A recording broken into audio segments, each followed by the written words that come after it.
Sebelumnya saya ucapkan terima kasih sudah menyempatkan hadir bergabung ya uh, di sesi kedua ini.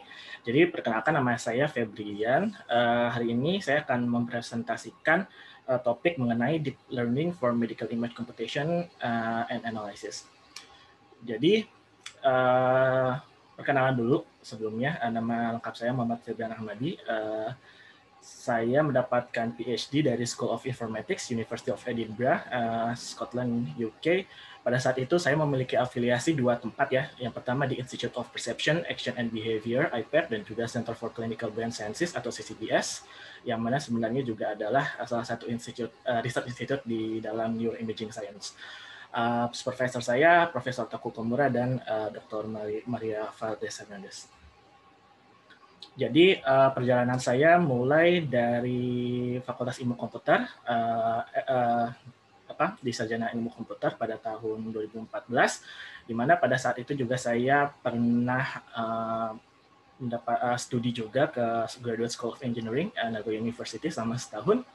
Lalu setelah selesai S1 saya pergi ke UK School of Informatics untuk S2 dan S3. Selesai baru saja ya Februari 2020. Lalu juga saya pernah bekerja di Alpixel. Ini startup company yang bekerja di bidang medical image analysis. Di situ saya bekerja sebagai research collaborator. Lalu sekarang saya bekerja di dua tempat ya, di RIKEN, Center for Brain Science di Jepang sebagai research scientist, jadi postdoctoral. Lalu juga bekerja sebagai peneliti dan juga dosen di Fakultas Ilmu Komputer Universitas Indonesia mulai tahun 2020 bulan Agustus kemarin.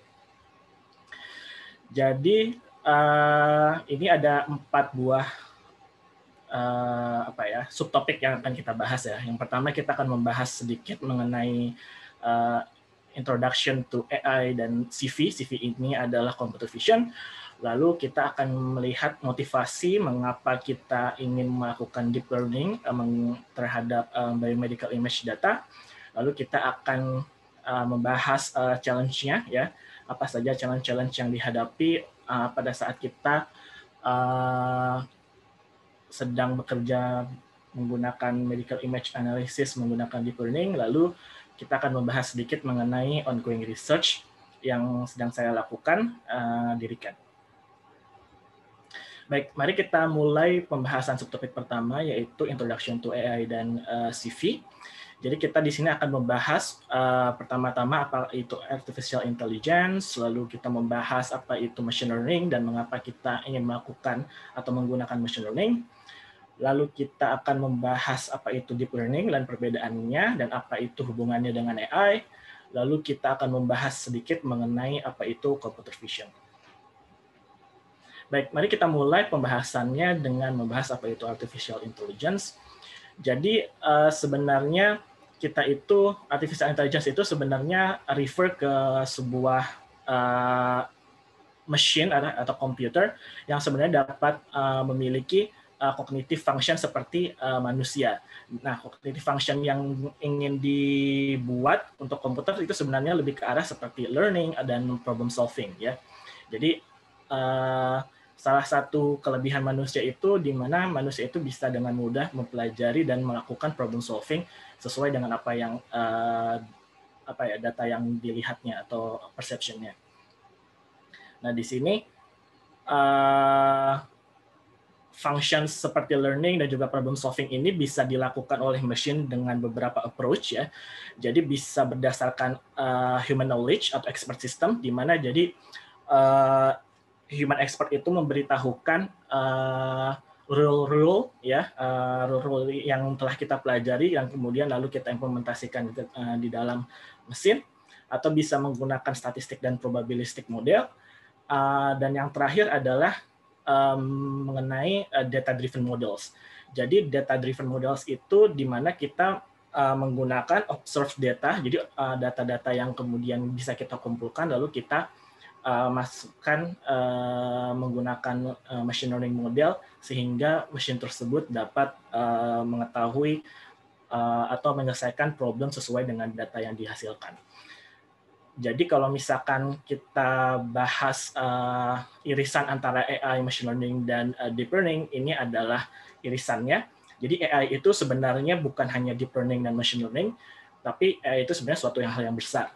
Jadi salah satu contoh di AI-nya itu adalah knowledge base ya. Jadi sebenarnya walaupun handcrafted dalam artian dibentuk manual oleh manusia, knowledge base model itu juga sebenarnya adalah AI. Ya, karena pada ujungnya mesin tersebut juga bisa melakukan problem solving. Lalu di dalamnya lagi ya subsetnya itu ada machine learning ya, di mana mesin itu belajar cognitive level learning-nya itu berdasarkan data driven. Jadi kita memberikan data lalu kemudian mesin akan mempelajari sendiri untuk melakukan problem solving ya. Lalu di dalamnya lagi ada representation learning, lalu di dalamnya ada lagi adalah deep learning. Jadi deep learning itu sebenarnya sebuah subtopik yang sangat spesifik sebenarnya, dan nanti akan dijelaskan kenapa lebih spesifik dibandingkan dengan machine learning. Oke, berikutnya adalah pembahasan sedikit apa itu machine learning.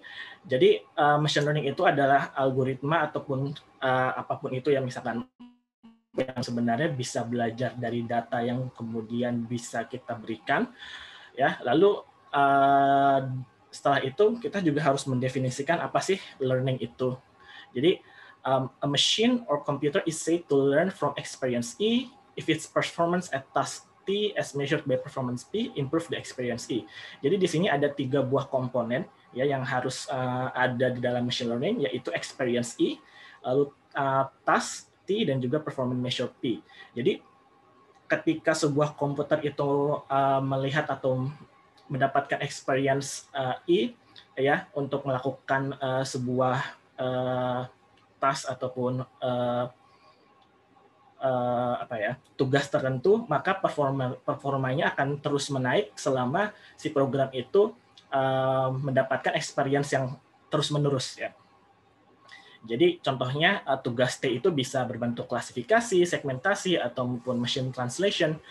Performance measure-nya itu bisa berbentuk akurasi, bisa berbentuk mean square error, dan experience E-nya itu bisa berbentuk supervised, ya, di mana tidak hanya data mentahnya saja, tapi juga ada label ya untuk mengetahui, untuk membedakan mana misalkan kelas A dan mana kelas B, atau bisa juga menggunakan unsupervised, di mana sama sekali tidak ada manual label yang diberikan kepada mesin.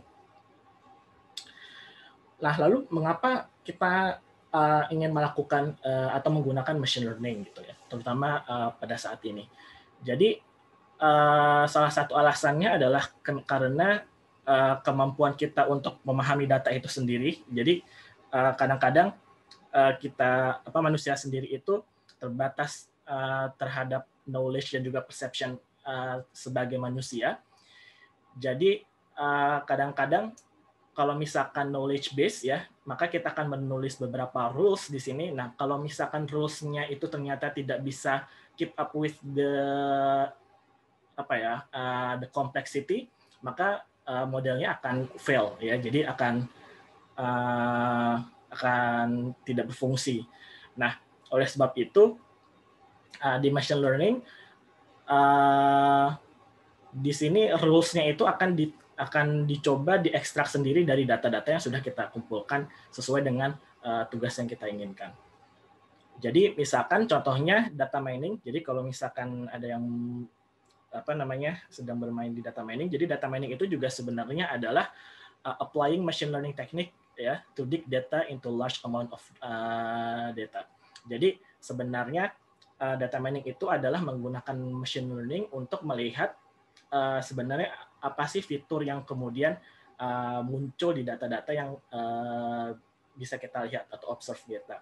Jadi di sini adalah contohnya ya, kalau misalnya kita menggunakan machine learning approach ya, kita punya banyak sekali data, lalu kita menggunakan machine learning model atau algorithm ya untuk melatih sebuah model ya berdasarkan data yang kita miliki. Lalu nanti kita dapatkan solusinya ya, lalu kita bisa inspect hasil solusinya. Lalu kita bisa mengetahui problem yang kita ingin selesaikan itu dengan lebih baik gitu. Nah, di situ nanti kita bisa mempelajari problem tersebut dengan lebih spesifik dan juga lebih efisien. Dan disinilah salah satu kelebihan dari machine learning. Jadi datanya itu dipelajari sendiri oleh mesin. Nah, lalu apa perbedaannya machine learning dan deep learning? Ya. Nah, salah satu sebenarnya deep learning itu adalah large scale probabilistic reasoning system. Ya, jadi sebenarnya mencari common features that appear in thousands or millions of observed data. Jadi sebenarnya lebih ke arah lebih banyaknya data yang kemudian digunakan dalam proses pelatihan data.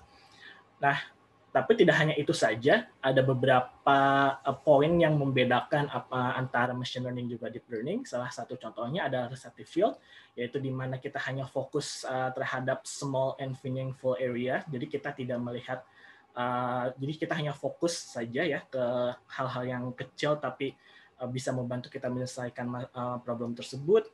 Lalu kita juga mempunyai multiple layer of understanding, mulai dari low level, medium level, juga high level, and juga abstraction level.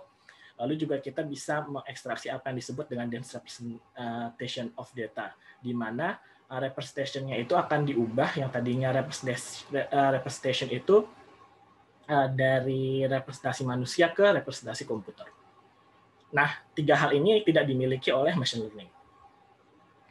Nah, berkat deep learning inilah sejak tahun 2011 ya sebenarnya dramatic advances in speech recognition, visual object recognition, dan juga machine translation itu bisa terjadi ya, di mana 3 ini adalah sebenarnya salah satu the most important open problems in AI, terutama pada saat itu ya. Karena speech recognition itu sangat susah, karena apa? Karena banyak sekali orangnya, dalam artian aksennya bisa berbeda, bahasanya juga bisa berbeda, visual object recognition juga sangat sulit ya, karena banyak sekali hal-hal yang harus diekstrak ya. Jadi ini adalah 3 open problem di AI yang sangat penting, yang kemudian performanya itu bisa sangat meningkat sejak tahun 2011. Nah, di sini kita akan membahas lebih sedikit mengenai deep learning, terutama untuk computer vision. Nah, selanjutnya kita akan membahas sedikit apa sih perbedaannya antara image processing dan juga computer vision. Jadi di image processing itu kita lebih fokus ke arah melakukan proses terhadap input image yang raw, jadi yang belum sama sekali diproses, sehingga bisa dihasilkan image yang lebih baik dan siap untuk dilakukan proses lebih lanjut, istilahnya seperti itu ya. Nah, biasanya image processing itu lebih ke arah edge detection atau filtering atau misalkan smoothing atau sharpening ya. Sedangkan kalau misalkan di computer vision itu kita fokus ke arah bagaimana kita bisa melakukan proper understanding terhadap image yang kita dapatkan layaknya manusia memahami keadaan sekitarnya menggunakan penglihatan kita. Nah, computer vision itu biasanya menggunakan image processing dan juga metode-metode lainnya, terutama saat ini machine learning dan deep learning. Contohnya itu adalah misalkan kita memiliki gambar seperti ini ya. Ini adalah gambar dashboard dari mobil. Nah, kalau misalkan kita menggunakan image processing, contohnya adalah edge detection, maka yang dihasilkan adalah seperti ini ya. Jadi edge-nya itu akan dihasilkan dari gambar yang di sebelah kiri ya. Tapi sebenarnya yang kita butuhkan informasinya bukan edge ini gitu ya. Maksudnya ada banyak sekali edge yang sebenarnya kita tidak butuhkan. Yang kita butuhkan itu hanya lane-nya saja. Ya, hanya lane untuk mengetahui arah dari mobil yang seharusnya. Nah, jadi computer vision itu lebih ke arah spesifik apa yang dibutuhkan, sesuai dengan apa yang dibutuhkan selayaknya manusia biasa. Jadi di computer vision maka yang kita butuhkan agak sedikit berbeda dibandingkan dengan computer vision. Berbeda antara computer vision dan juga image processing. Jadi ide awalnya adalah how could we emulate human visual system. Nah, ini sudah dilakukan banyak sekali penelitian sejak tahun 1958, 1959, terutama oleh David H. Hubel dan Thorsten Wiesel, di mana mereka berdua mendapatkan Nobel Prize pada tahun 1981 ya di fisiologi dan juga medicine.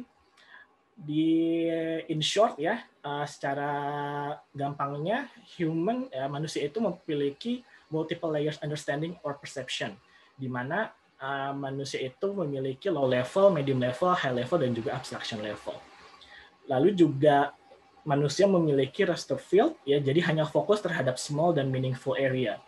Ya, jadi contohnya kalau misalkan manusia melihat sebuah gambar seperti ini, gambar sebuah rumah, maka sebenarnya itu nanti akan dibagi perception-nya. Jadi awalnya itu hanya melihat garis-garis saja, ya. Jadi di awal itu hanya melihat garis-garis saja. Lalu kemudian di middle levelnya itu memahami bidangnya, misalkan segitiga, kotak, ya. Dan nanti di level terakhirnya itu di high level dan juga abstraction levelnya itu mengetahui objek yang kita ingin ketahui sendiri, misalkan rumah ataupun misalkan pohon, ikan. Jadi ada multi level layers of understanding yang dimiliki oleh manusia, dan ini yang kemudian direplikasi oleh deep learning. Jadi di deep learning ini, terutama di computer vision itu benar-benar sudah mirip dengan human level understanding ya. Jadi di sini kita bagi ada levelnya, ada pertama input layer itu biasanya kita sebut sebagai visible layer. Disebut visible karena berisi variabel yang kita bisa yang bisa diobservasi. Ya, jadi kalau di gambar itu adalah sebuah pixel saja, nilai pixel di sebuah gambar tersebut. Ya, nanti di level-level berikutnya di hidden layer itu di setiap level dari hidden layer itu akan mengekstraksi low level, medium level, dan juga high level sesuai dari kedalaman dari deep learning-nya itu sendiri. Jadi misalkan di awal ya, itu adalah nilai dari intensitas, maka di first layer itu biasanya nanti lebih ke arah low level, di mana itu hanya edge saja. Nanti di second level itu medium understanding seperti corner ataupun kontur ya, ataupun bidang ya. Nanti di level lebih dalamnya lagi itu object parts atau objeknya itu sendiri. Seperti misalkan untuk di sini salah satu contohnya ya, ini adalah objek dari roda yang itu yang diekstraksi di layer yang paling dalam, yang lebih dalam ya. Jadi di sini adalah salah satu visualisasi bagaimana deep learning itu bisa melakukan perception layaknya layaknya manusia. Lalu juga deep learning itu bisa melakukan dense representation ya. Jadi misalkan kita memiliki input data gambar fashion ya, mulai dari baju ataupun di sini high heels ya. Ketika kita melakukan rekonstruksi, jadi walaupun hanya melakukan rekonstruksi, maka di level yang paling tengah ini akan secara otomatis melakukan dense representation atau coding ataupun embedding, di mana coding dan embedding ini akan secara otomatis mengelompokkan objek-objek yang sesuai dengan fiturnya, mungkin bentuknya, mungkin biasanya bentuk ya, terutama kalau misalkan di computer vision. Jadi secara otomatis nanti di sebelah sini ya adalah alas kaki seperti boots, high heel ataupun shoes seperti biasa. Nah, yang di sini adalah bagian atasan baju, dan sebelah sini adalah misalkan trousers ya, celana panjang. Jadi nanti secara otomatis metode deep learning itu akan menghasilkan sebuah representasi yang lebih baik sehingga mesin itu bisa mengetahui ataupun memahami gambar secara lebih efisien. Jadi kalau misalkan kita ingin melakukan kalau misalkan kita urutkan ya dari knowledge base sampai ke deep learning, maka ini adalah kita bisa melihat seberapa dalam mesin itu mengekstraksi fitur yang dibutuhkan. Jadi kalau misalkan di knowledge base tidak ada fitur yang diekstraksi oleh mesin itu sendiri karena rule-nya itu kemudian didapatkan dari expert ya, didapatkan dari manusia itu sendiri. Di machine learning, di classical machine learning ya, itu adalah hanya mapping terhadap fitur ke outputnya. Jadi fiturnya itu biasanya tetap manusia yang pilih. Misalkan menggunakan histogram, ini di computer vision ya, bisa menggunakan histogram, bisa menggunakan GLRM ataupun feature extraction lainnya. Nah, kalau misalkan di deep learning, maka fiturnya itu dari awal itu sudah yang paling simple, yang low levelnya saja itu sudah kemudian ditentukan oleh metode tersebut, ditetapkan oleh deep learning. Jadi salah satu perbedaan mendasar antara deep learning dan juga expert system itu adalah sedalam apa mesin itu bisa mempelajari fitur-fitur yang dibutuhkan untuk melakukan tugas yang diinginkan. Oke, itu introduction ya. Mudah-mudahan bisa dipahami untuk untuk semua kalangan ya. Jadi saya buat memang introduction-nya lebih general ya untuk memahami apa sih sebenarnya deep learning dan juga AI itu. Mungkin kalau misalkan tertarik bisa lihat ke materi pembelajaran mesin lanjut yang ada di YouTube, itu dipublish semua, jadi silakan itu membahas lebih detail ya. Oke, selanjutnya kita akan membahas motivasi mengapa kita ingin melakukan biomedical image data analysis dan computation menggunakan deep learning. Salah satu alasan utamanya adalah datanya itu sendiri. Ya, kita akan melihat bagaimana kompleksnya data dari biomedical image itu. Ya, di situ sih. Ya, jadi biomedical image data itu ya dilakukan karena biasanya kita itu tidak bisa mengetahui sebenarnya apa yang terjadi di dalam tubuh manusia ya. Oke, sebenarnya kita bisa saja membuka tubuh kita, tapi kan kita nggak mau ya. Soalnya biasanya kita ingin mengetahui apa yang terjadi di dalamnya, baru kemudian kita mengambil tindakan. Pada saat yang sama, biasanya di biomedical image data itu intensitas yang dihasilkan itu biasanya grayscale, ya, monokrom, dan human itu sebenarnya untuk perception terhadap grayscale intensities itu sangat terbatas. Ya, jadi misalkan kita ambil contoh traumatic brain injury atau TBI, ya maka misalkan ini adalah hasil dari MRI, bisa T2-FAIR ataupun misalkan gradient echo, ya. Sebenarnya ini dua channel yang berbeda atau sequence yang berbeda, tapi sama-sama chromatic, monochrome ya. Jadi hanya grayscale. Nah, ini yang membuat sebenarnya analisis menjadi agak sedikit challenging ya untuk medical image. Lalu juga salah satu challenge yang paling mendasar adalah besarnya dari biomedical image data. Ya, jadi ini adalah contoh microscopic image dari small monkey ya, dari small monkey brain ya, brain of small monkey yang namanya marmoset ya. Besarnya otaknya itu sebenarnya hanya sekitar 2,5 cm ya, jadi sangat kecil ya. Tapi karena advances di penangkapan di microscopic image-nya, maka resolusi yang dihasilkan itu bisa mulai dari 10 megapiksel sampai 200 megapiksel. Sebagai contoh, iPhone yang terbaru itu kalau nggak salah sekitar 12 atau 16 megapiksel. Ini sampai 200 megapiksel gitu ya. Kalau misalkan kamera DSLR, misalkan Sony yang baru, yaitu yang 7R Mark IV itu sekitar 24 atau 32 megapiksel. Jadi untuk di mikroskopik itu bisa sampai 200 megapiksel, padahal besar brain-nya itu hanya 2,5 cm sampai 3 cm. Jadi spatial resolution-nya itu sangat besar ya.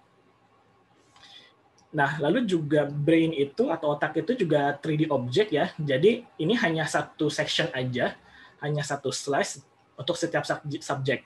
Anggap misalkan satu subjek itu bisa memiliki 5 sampai 100 slices ya. Maka ada banyak sekali section gambar seperti ini harus dianalisa.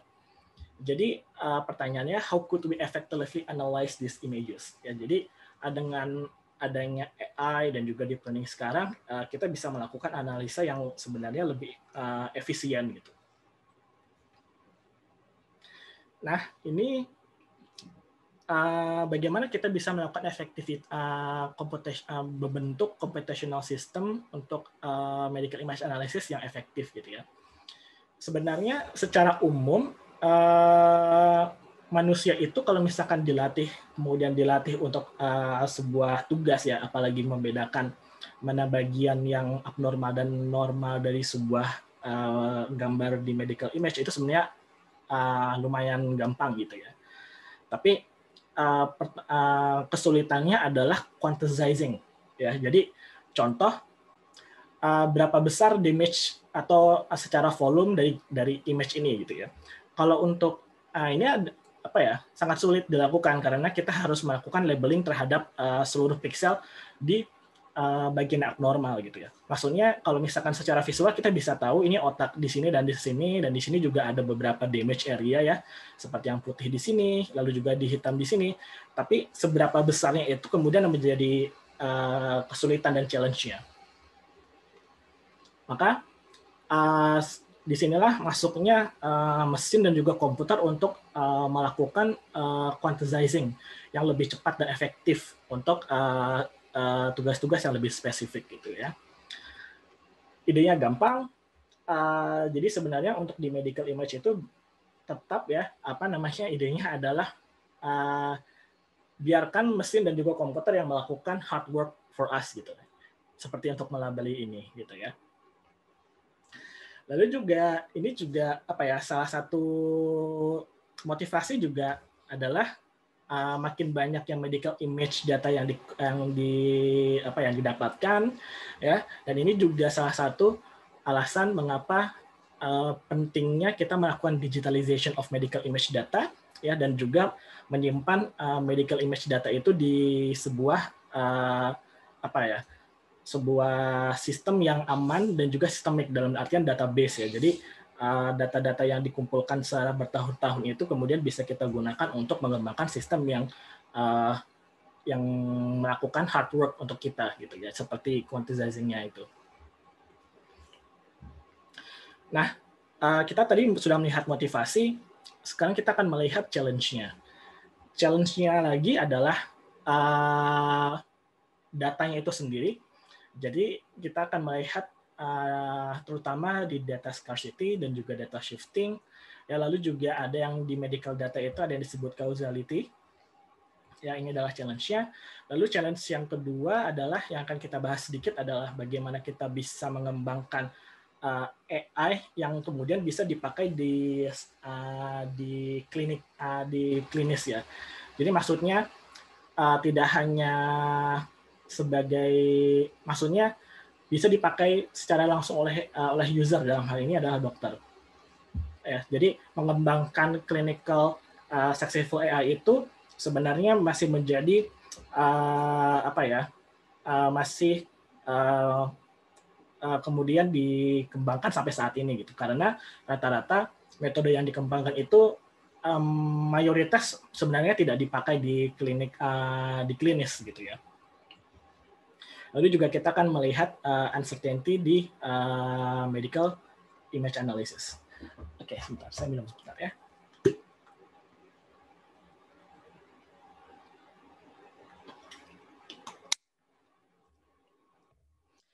Oke,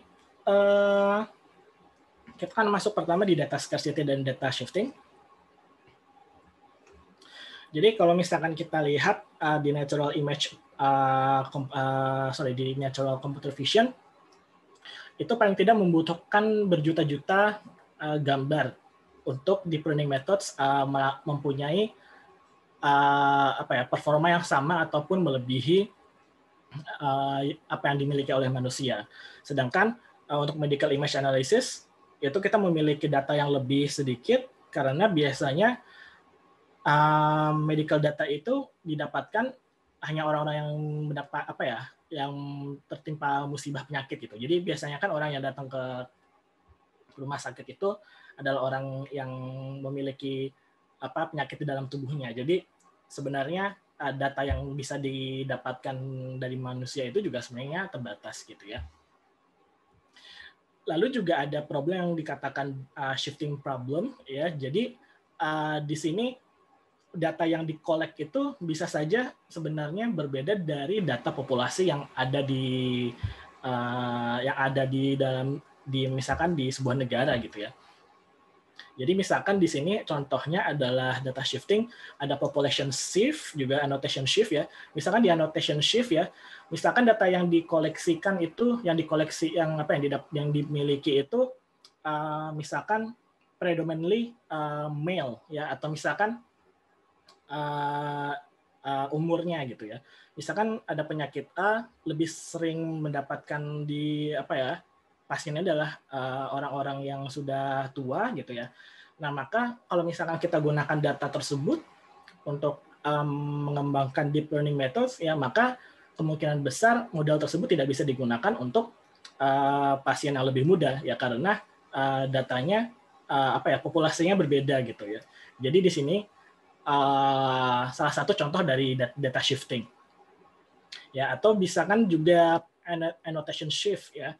Jadi kadang-kadang anotasi yang dihasilkan seorang expert akan berbeda dengan expert yang lainnya ya. Jadi biasanya karena ada annotation policy-nya berbeda ataupun misalkan experience dari annotator-nya berbeda, nah ini kemudian akan menimbulkan permasalahan lagi ya. Jadi ada banyak sekali permasalahan di data shifting yang harus kemudian diatasi apabila kita ingin menggunakan data driven model seperti machine learning dan deep learning untuk medical imaging.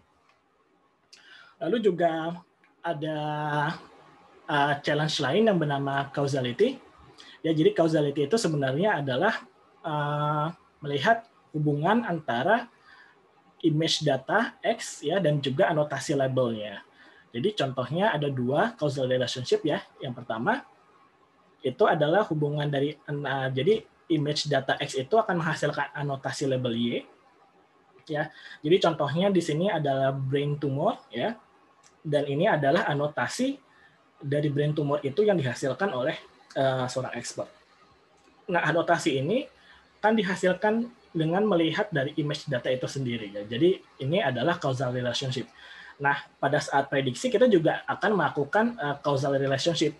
Jadi kita punya data, kita akan mendapatkan label ataupun hasil prediksi yang didapatkan dari machine learning model ya. Jadi sama-sama causal relationship. Tapi ada satu lagi relationship yang bernama anti-causal. Ya, jadi labelnya atau anotasi itulah yang kemudian akan menyebabkan bentuk dari image itu sendiri. Ya, contoh misalkan ini adalah lesion di dalam di kulit itu ataupun kanker kulit ya. Jadi biasanya label dari kanker kulit itu sendiri sebenarnya dihasilkan biasanya ya sebelum machine learning itu dihasilkan dari test lab. Nah, test lab itu kan didapatkan bukan dari gambarnya tapi dari tisunya. Ya, jadi sebenarnya gara-gara penyakit itu kemudian muncul gambar kulit seperti ini gitu ya. Jadi sebenarnya di dalam lebih ke arah anti causal ya. Tapi saat kita ingin memprediksi kan kita hanya punya gambarnya, lalu kita akan memprediksi labelnya. Jadi relationship-nya itu agak sedikit berbeda gitu ya. Jadi kebalikannya. Jadi seperti itu. Oke, lalu berikutnya kita akan melihat bagaimana kita bisa mengembangkan clinically successful AI gitu ya. Paling tidak ada dua hal yang harus kita punyai untuk mengembangkan clinically successful AI, yaitu pertama adalah sufficient performance, jadi performanya itu cukup, dan lalu kedua itu menyelesaikan clinical problem yang tepat gitu ya. Namun pada saat yang sama bisa juga kita kembangkan untuk dengan ada beberapa hal lagi yang harus kita pikirkan, yaitu misalkan kepercayaan antara human expert, dalam hal ini dokter, dan juga AI yang kemudian kita kembangkan. Lalu juga bagaimana AI itu harus bisa melakukan atau handling dari uncertainty di medical image analysis itu sendiri. Contoh misalkan kita punya data untuk traumatic brain injury ya. Lalu kita approach-nya adalah mengklasifikasi apakah pasien ini adalah pasien TBI atau tidak. Mungkin secara teknikal itu successful ya, itu dapat dilakukan dengan akurasi yang sangat cukup baik. Tapi mungkin secara klinikal itu tidak terlalu berguna gitu ya. Yang diinginkan itu kemudian adalah mungkin letaknya, atau mungkin besarnya, ataupun misalkan karakteristik dari lesionnya itu sendiri ya, atau mungkin di beberapa penyakit adalah progressionnya itu sendiri, bagaimana lesionnya itu akan berkembang menurut waktu yang ada gitu ya. Jadi kadang-kadang antara model yang dikembangkan dan apa yang dibutuhkan oleh dokter itu berbeda gitu ya. Jadi ini yang harus dipahami. Lalu mengenai performa, misalkan setiap dokter atau misalkan siapapun itu human expert ya bisa melakukan 1000 gambar per study. Per study ini bisa mungkin orang ya per pasien, dan setiap harinya ada mungkin 100 pasien misalkan ya. Berarti dalam sehari itu ada 100.000 gambar. Nah, mungkin pertanyaannya kenapa bisa banyak sekali gambar ya, karena biasanya image itu kan medical image itu kan biasanya 3D ya. Jadi harus dilihat semua slice atau setiap sectionnya itu. Harus dilihat satu persatu oleh human expert. Nah, anggaplah misalkan expert atau radiologist atau physician itu missing one finding per day gitu ya. Jadi dari sebanyaknya gambar itu hanya lewat satu finding gitu ya. Maka performa yang dibutuhkan akan sangat tinggi gitu ya. Negative predictive value-nya itu sangat tinggi dan false positive rate-nya sangat rendah. Nah, kita memiliki negative predictive value yang sangat tinggi karena apa? Karena pada saat yang sama banyak sekali sections di sebuah gambar itu sebenarnya tidak memiliki finding gitu ya. Karena lesions-nya itu hanya terkonsentrasi di sebuah bagian dari gambar. Nah, makanya pertanyaan yang yang kita miliki adalah AI yang dikembangkan bisa tidak memiliki performa yang demikian tinggi, dan pada saat yang sama human expert bisa tidak memaintain the same performance every time gitu ya, setiap hari, setiap jam, setiap detik. Jadi itu adalah dua pertanyaan yang harus kemudian kita cari jawabannya. Lalu berikutnya juga adalah trust ataupun trust itu kepercayaan antara human expert dan AI ya, karena mau tidak mau kalau kita mengembangkan AI untuk medical untuk kesehatan itu yang tidak mau yang end user-nya itu adalah dokter ataupun orang yang ahli di bidangnya. Jadi contoh kita memiliki gambar seperti ini, lalu kita ingin melakukan klasifikasi apakah pasien ini atau subjek ini adalah memiliki demensia ataupun Alzheimer disease, including MCI. MCI itu mild cognitive impairment. Kalau misalkan AI itu hanya menghasilkan klasifikasi saja, misalkan pasien ini Alzheimer, pasien ini normal, ataupun pasien ini MCI, maka kemudian human expert akan bertanya kok bisa, maksudnya dapat dari mana gitu kan. Maka kadang-kadang tidak cukup hanya memberikan probability values. Kadang-kadang kita harus memberikan explanation kenapa sih hasil klasifikasinya demikian gitu ya.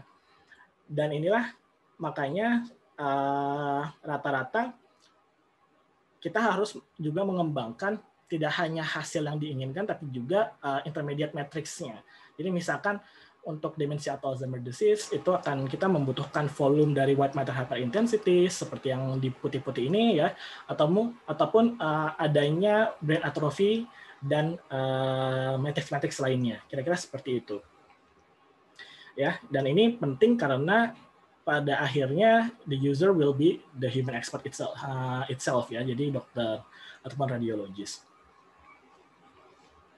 Lalu juga ada yang namanya uncertainty di medical imaging ya. Jadi misalkan kita memiliki sebuah scan, lalu kita minta human experts 6 orang human experts yang berbeda untuk melakukan segmentasi. Maka hasil yang didapatkan segmentasinya bisa berbeda. Ya, maka di sini contohnya adalah memperlihatkan perbedaan hasil anotasi dari 6 buah expert yang berbeda gitu. Nah, ini harus bisa dihandle oleh machine learning karena dengan menghandle uncertainty ini maka model yang dikembangkan itu bisa lebih general dalam artian mengetahui bahwa ada bagian-bagian dari sebuah gambar itu yang sebenarnya juga manusia itu uncertain gitu. Jadi ada sedikit perbedaan pendapat antara seorang expert dan expert lainnya. Lalu berikutnya juga mengenai ada konsep yang namanya kalau misalkan kita melatih sebuah model machine learning, maka model tersebut akan overfit ke permasalahan tersebut.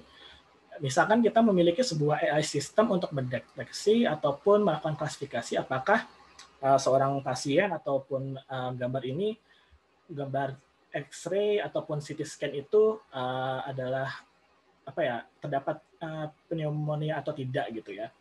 Maka kemungkinan besar kalau misalkan ada penyakit baru ya, maka sistem tidak akan bekerja gitu, akan fail. Contoh adalah paling gampang ya COVID-19 sekarang. Jadi kalau misalkan kemungkinan besar pasti akan gagal gitu ya. Jadi the good AI system should be able to avoid this failure gitu ya. Jadi AI yang diinginkan untuk medical system itu lebih ke arah bukan mengetahui segalanya, tapi lebih ke arah juga bisa mengetahui apakah ada sebuah keanehan ataupun hal-hal yang baru yang ditemukan di sebuah image tersebut. Jadi AI yang baik sebenarnya lebih ke arah bisa mengetahui ketidaktahuan ataupun tidak tahu gitu, bisa bilang bahwa tidak tahu sebuah gambar-gambar yang baru, case-case yang baru gitu ya. Jadi di sini secara spesifiknya AI yang baru itu, AI system itu seharusnya lebih robust atau handle new kinds of disease that might appear in the future, especially in the medical imaging gitu ya, terutama apabila kita ingin melakukan decision support di kesehatan. Jadi opportunities-nya di clinical successful AI itu ya harus menjawab kebutuhan klinis yang ada, yang kemudian bisa mengimprove ataupun ya memperbaiki the current practice ya, yang bisa meningkatkan kualitas dari pelayanan kesehatan yang sekarang, dan juga kemudian fits to clinical workflow dalam artian bisa dapat dengan mudah dan kemudian sesuai dengan kebutuhan klinis yang ada, dan yang terakhir adalah explicit input dan output-nya. Jadi dibutuhkan sistem yang sebenarnya lebih spesifik gitu ya. Dan ini membutuhkan understanding dan pengetahuan gabungan antara machine learning dan juga clinical practice antara kesehatan. Jadi kalau kita ingin mengembangkan sebuah AI di medical system ya, kolaborasi antara machine learning expert dan clinician itu tidak bisa dipungkiri gitu, karena yang machine learning expert itu lebih expert ke arah modelnya terhadap komputasinya, sedangkan klinisi itu lebih expert di bidang kesehatannya. Jadi harus bisa bekerja sama antara machine learning expert dan juga clinicians. Nah, bagaimana kita bisa melakukan hal tersebut? Maka biasanya untuk di machine learning ya, terutama kalau yang di luar kesehatan, biasanya kita memiliki data gitu ya, dan datanya itu ada anotasinya, lalu kita mengembangkan modelnya, lalu bisa kita gunakan aplikasinya ya. Terutama ini sangat umum dilakukan di bidang non kesehatan. Tapi kalau misalkan di bidang kesehatan, terutama kalau misalkan mau digunakan di bidang kesehatan, terutama di klinis ya, maka harus dibalik. Maka yang kita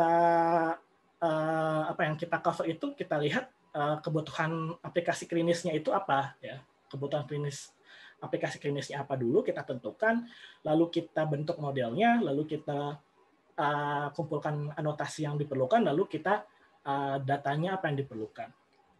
Lebih spesifiknya lagi ya, di sini pertanyaan yang tepat untuk clinical application adalah what is the clinical use case-nya? Use case-nya apa? Di modelnya itu adalah output dan minimum performance apa yang dibutuhkan. lalu di anotasinya itu adalah skema anotasi apa yang dibutuhkan dan terutama output apa yang diinginkan, dan terakhir adalah data yang diperlukan apa. Jadi terutama di clinical setting yang diajukan gitu ya. Dan hal-hal yang tadi saya sebutkan di slide-slide barusan itu, terutama yang membahas mengenai clinical successful AI itu, ini saya dapatkan dari John Morgan ya. Jadi ini adalah RSNA atau radiologist yang menjadi machine learning steering committee-nya. Jadi ini adalah rekomendasi bagaimana kita bisa mengembangkan clinical successful AI. Jadi sebenarnya saya hanya merangkum saja di sini. Oke, berikutnya saya start dulu sebentar aplikasi. Sebentar ya.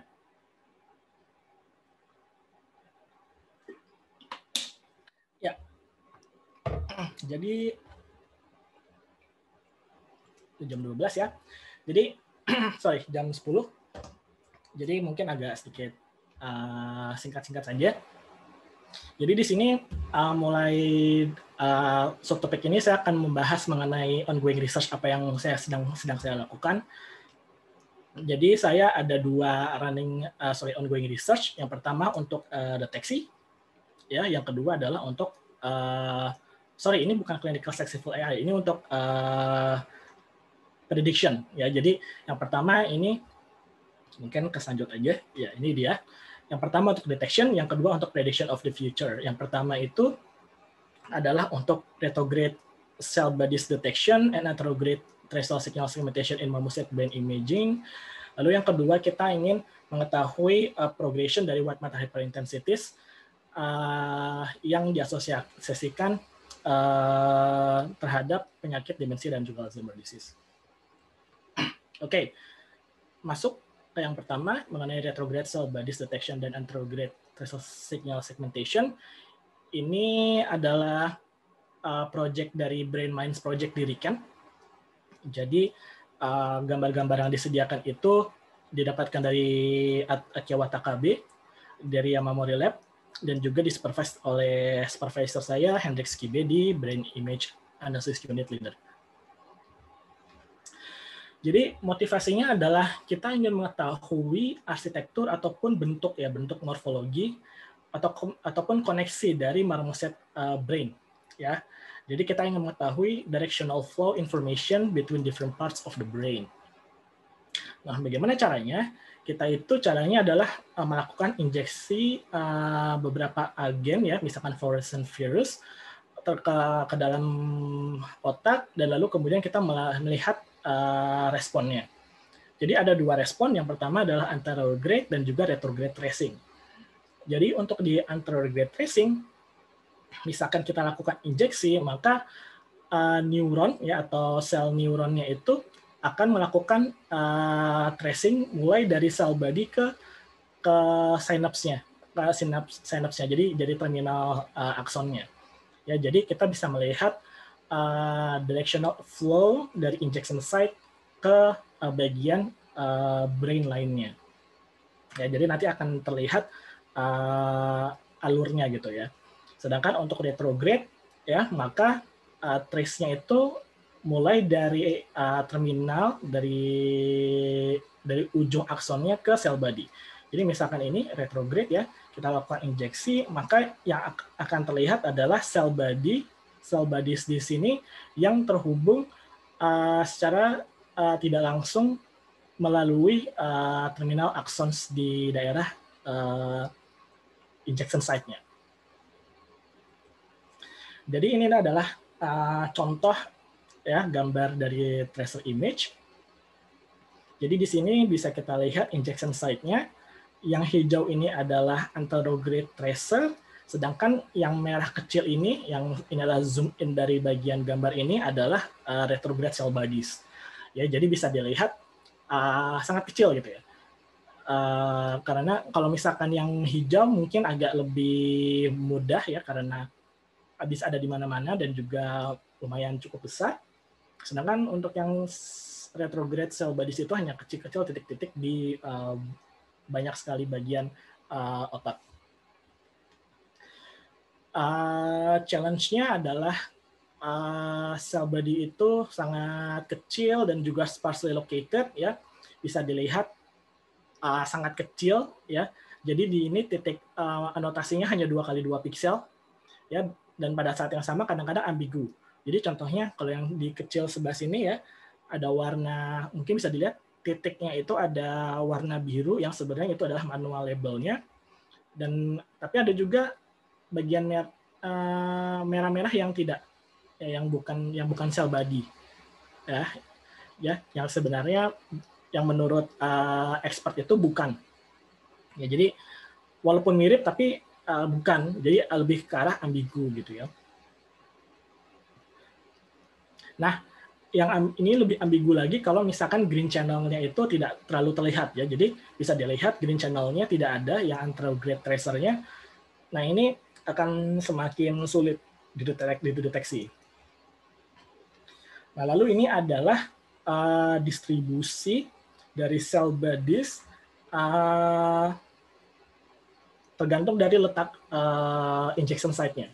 Jadi bisa dilihat di bagian ini banyak sekali cell bodies, terutama karena lokasinya dekat dengan injection site ini, ya, tapi di daerah yang lain itu hanya sedikit sekali, dan ini mempersulit pendeteksian.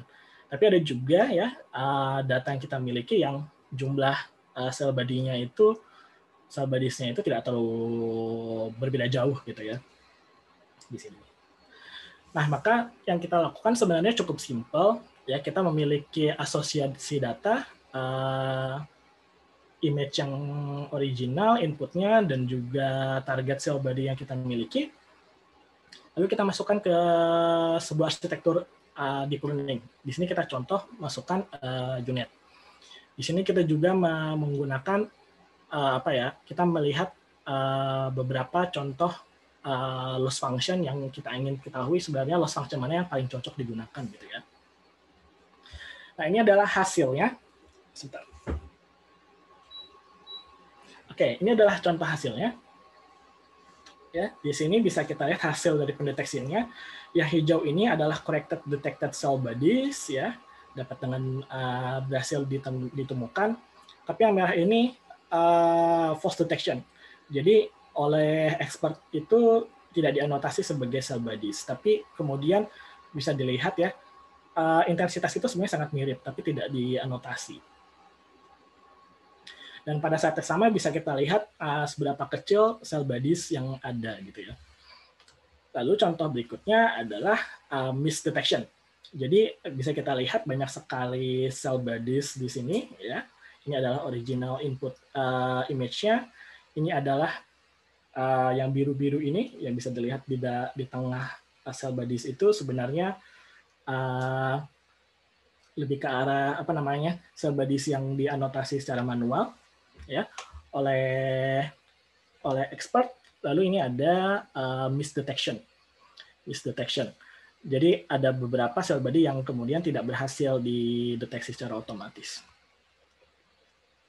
Nah, kalau misalkan kita lihat hasil eksperimennya secara kuantitatif, bisa dilihat yang paling bagus loss function digunakan sebenarnya adalah BCE. BCE ini adalah binary cross entropy, dan di sini adalah focal loss function, di mana false detection rate-nya itu kurang dari 0,3. Ya, kalau misalkan untuk decimal coefficient, false detection-nya itu cukup tinggi, ya. Banyak sekali false detection, ya.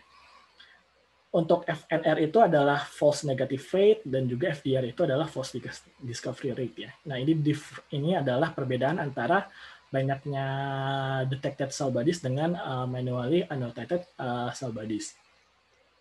Lalu kalau misalkan bisa dilihat, ya, terjadi trade-off antara binary cross entropy dan focal loss function, ya, di mana ada trade-off antara false negative rate dan juga false detection rate. Namun kalau misalkan kita lihat, ya, kita jabarkan, jadi ini adalah sumbu Y ini adalah false discovery rate, sumbu X-nya ini adalah banyaknya jumlah cell bodies per slice atau per sections. Bisa dilihat sebenarnya perbedaannya tidak terlalu signifikan, ya. Mungkin di focal loss function false negative rate-nya agak sedikit berubah, ya. korelasinya, cuma sebenarnya tidak terlalu berbeda jauh. Nah, lalu kalau misalkan kita jabarkan performance measure-nya untuk setiap data, itu sebenarnya mayoritas datanya itu bekerja cukup baik ya. Jadi yang hijau ini memiliki FDR dan FNR yang cukup baik. Tapi ada satu data yang kemudian bekerja sangat menghasilkan hasil yang lumayan buruk ya. Dan bisa dilihat sebenarnya kesulitannya adalah high false discovery rate saat jumlah sel body-nya itu sangat sedikit ya di sini. Kalau di sini lumayan stabil ya false detection discovery rate-nya, lalu juga false negative rate-nya juga cukup tinggi. Nah, ini adalah case-nya. Jadi case-nya adalah salah satu contoh case ya. Salah contoh case-nya adalah di seluruh image ini hanya ada satu sel body ya, yaitu yang ini. Namun di image ini juga ada banyak sekali titik-titik merah sel bodies, titik-titik merah yang mirip sekali dengan sel bodies. Contohnya ini, ya, contoh paling gampang. Jadi titik-titik merah ini kemudian yang secara otomatis oleh metode itu dilakukan deteksi. Lalu ada juga mungkin yang sepertinya kelihatan di sini ya. Di sini ada titik-titik merah yang kemudian dianotasi, yang sebenarnya kemungkinan besar ini adalah garbage. Ya, jadi maksudnya ini adalah seharusnya tidak dideteksi. Jadi sangat mirip tapi bukan cell bodies. Tapi mungkin juga cell bodies. Jadi ada sedikit ambiguity antara mana yang cell bodies, mana yang tidak. Oke, berikutnya kita juga bisa melakukan domain task adaptation ya, dan juga domain dan task adaptation untuk anterograde tracer signal dan segmentation dan juga anterograde cell body detection. Jadi kita memiliki data yang lain. Jadi subjeknya sama. Jadi yang green-nya ini tetap anterograde tracer, tapi yang merahnya ini adalah anterograde tracer juga, tapi injection site-nya dari tempat yang berbeda. Ya. Nah, kalau misalkan kita menggunakan model yang telah kita latih menggunakan yang sebelumnya, maka hasilnya akan seperti ini. Ya, bisa dilihat karena ada akson sebenarnya ya. Ada akson, jadi sebenarnya harusnya ada garis-garis, tapi karena modelnya tidak mengetahui ada objek yang berbentuk garis, ya maka garis itu direpresentasikan dengan dots ya, jadi serial of dots gitu ya, jadi titik-titik yang lalu kemudian berbentuk garis. Nah, kalau misalnya kita lakukan task adaptation hanya dengan menggunakan satu buah section saja, itu kemudian kita menghasilkan hasil yang sangat baik gitu ya. Bisa dilihat line-nya itu kemudian dihasilkan dalam bentuk yang sebenarnya, jadi bentuk line yang sebenarnya gitu ya. Dan ini adalah contoh hasilnya ya untuk sebuah sebuah otak, tapi ada beberapa titik-titik yang harus kemudian diperbaiki, di mana di sini ada ada garbage ya. Bisa dilihat ada banyak area yang merah tapi kemudian deteksi sebagai axons walaupun sebenarnya bukan. Lalu juga ada titik merah yang sangat oversaturated yang kemudian malah dianggap sebagai bukan axons. Jadi hal-hal seperti ini juga masih ditemukan ya karena kita melakukan training hanya menggunakan satu buah slice saja. Oke, yang terakhir sebenarnya ini adalah project Kakenhi. Jadi kita melakukan kolaborasi antara RIKEN dan juga School of Informatics di Edinburgh. Jadi kita ingin melakukan prediksi terhadap progres white matter hyperintensities yang diasosiasikan dengan demensia dan Alzheimer disease. Jadi apa itu white matter hyperintensities atau WMH? WMH adalah neuroradiological features yang muncul di T2-FLAIR brain MRI ya. Seperti ini. Jadi yang putih-putih ini adalah white matter hyperintensities yang sebenarnya adalah commonly associated with dementia dan Alzheimer disease ya. Jadi sering muncul di pasien demensia dan Alzheimer disease. Yang kemudian menarik adalah volume dari white matter hyperintensities ini biasanya berubah seiring dengan berjalannya waktu. Jadi untuk yang severe case contohnya ya, Jadi pertambahan penjumlahan volumenya itu meningkat cukup tinggi, tapi juga ada yang naik turun ya. Namun untuk yang mild case mungkin hanya sedikit, tapi ya trennya tetap naik gitu ya. Dan moderate juga ada trennya cukup besar naik. Secara spatial location juga ya, white matter hyperintensities bisa karakterisasi menjadi 3, yaitu stable white matter hyperintensities, lalu juga ada growing dan juga shrinking ya. Jadi bisa kita lakukan karakterisasi. Jadi yang kita inginkan adalah membentuk atau menggunakan deep neural networks untuk memprediksi evolusi dari white matter hyperintensities in the future. Nah, ini sebenarnya adalah topik dari PhD thesis saya, development of machine learning schemes for segmentation, characterization, and evolution prediction of white matter hyperintensities in structural brain MRI.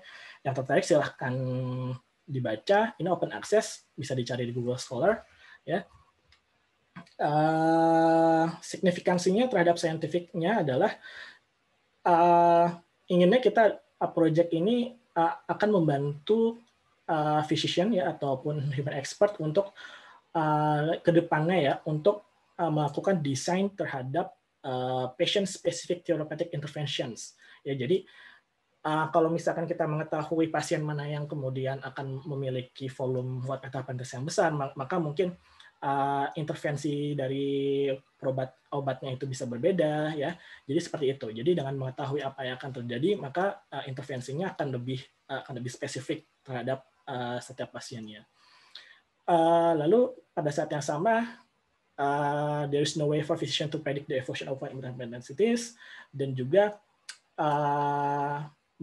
sepengetahuan kami ya, studi-studi yang kami lakukan pada tahun 2019 dan 2020 kemarin ya, ini sudah dipublish di Medical Image Analysis. Itu salah satu studi pertama yang melakukan prediksi terhadap evolusi white matter hyperintensities menggunakan deep learning. Nah, lalu bagaimana kita melakukan prediksi? Itu kita lakukan menggunakan yang kita sebut disease evolution map atau DEM. Nah, DEM ini digunakan untuk ya melakukan representasi terhadap evolusi, progression and regression dari dua titik waktu. Ya, jadi kita lakukan subtraksi. Jadi ini adalah baseline. Jadi tahun 0 di sini ada follow up tahun 1. Lalu kita lakukan subtraction. Jadi kita bisa mendapatkan evolution map di sini. Kita bisa karakterisasi mana bagian white matter hyperintensities yang stable, mana yang unstable, termasuk mana yang shrinking, mana yang growing.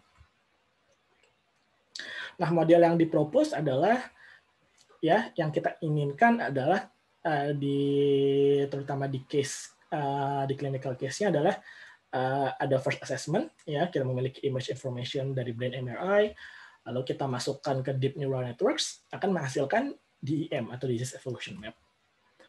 Namun pada saat yang sama kita juga menyadari bahwa evolution dari white matter hyperintensities itu biasanya ada hubungannya dengan clinical risk factors-nya sendiri, seperti misalkan umur ataupun blood pressure. Nah, ini disebut dengan known clinical risk factors yang banyak sekali sudah dihasilkan dari studi-studi klinis. Ya, maka kita masukkan juga ke deep neural networks. Namun, pada saat yang sama, clinical risk factors itu biasanya setiap studi itu berbeda, ya, jadi sangat sulit untuk melakukan standarisasi. Ya, maka ada juga yang kita sebut dengan unknown factors dan uncertainties. Ya, jadi kadang-kadang ada beberapa uncertainties yang kemudian ikut affecting the results of the evolution of white matter hyperintensities gitu ya. Jadi di studi itu kita masukkan juga sebagai non-image information. Jadi ada dua ya, ada image information dan juga ada non-image information yang kemudian dimasukkan secara bersama-sama ke deep neural networks.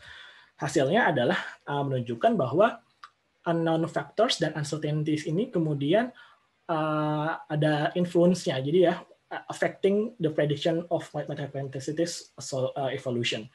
Dan influence-nya itu cukup besar ya. Jadi ini juga menunjukkan bahwa adanya uncertainties di medical image computation dan analysis. Jadi konklusinya dari previous studies yang dilakukan, juga dari PhD thesis ya, atau juga mungkin dari sini, dari studi yang sudah dipublikasikan, ya, di studi itu kita mempropose beberapa model, ada yang supervised, ada yang unsupervised, ada yang semi-supervised, ya, untuk melakukan prediksi dari evolusi white matter intensities. Hasilnya adalah supervised masih yang paling bagus, ya, menghasilkan performa yang paling tinggi. Tapi pada saat yang sama, yang paling tingginya itu adalah stable white matter intensities, ya. Ini sudah cukup bagus. Tapi untuk yang growing dan shrinkingnya ini cukup jelek, ya. Jadi kita menyimpulkan bahwa stable white matter intensities sebenarnya cukup mudah kita deteksi. Tapi untuk yang unstable-nya itu sangat sulit dilakukan deteksi. Ya, lalu juga downside melakukan supervised adalah kita membutuhkan 2 buah time point, ya, yang kemudian juga harus di manual labeled. Ini expensive, sulit dilakukan, dan juga error juga bisa terjadi disebabkan gara-gara registration, ya. Jadi karena 2 time point, bentuknya lokasi dari brain itu bisa sedikit berubah, dan pada saat lakukan registration itu akan berubah juga. Jadi sebenarnya errornya itu kemungkinannya sangat banyak kalau kita melakukan 2 time points prediction, ya. Pada saat yang sama, model semi supervised yang dipropose, ya, menggunakan CNN line dan GAN itu menghasilkan performa yang dengan supervised model, ya. Jadi sebenarnya cukup unik juga, ya. Jadi sebenarnya di situ kita sebutkan bahwa mungkin bisa menjadi pilihan yang tepat sebenarnya untuk melakukan prediksi, ya. Namun pada saat yang sama kita juga menyimpulkan bahwa sangat sulit, ya, untuk melakukan melakukan prediksi terhadap evolusi white matter intensities, dan itulah yang ingin kita, maksudnya apa yang kita kembangkan di berikutnya di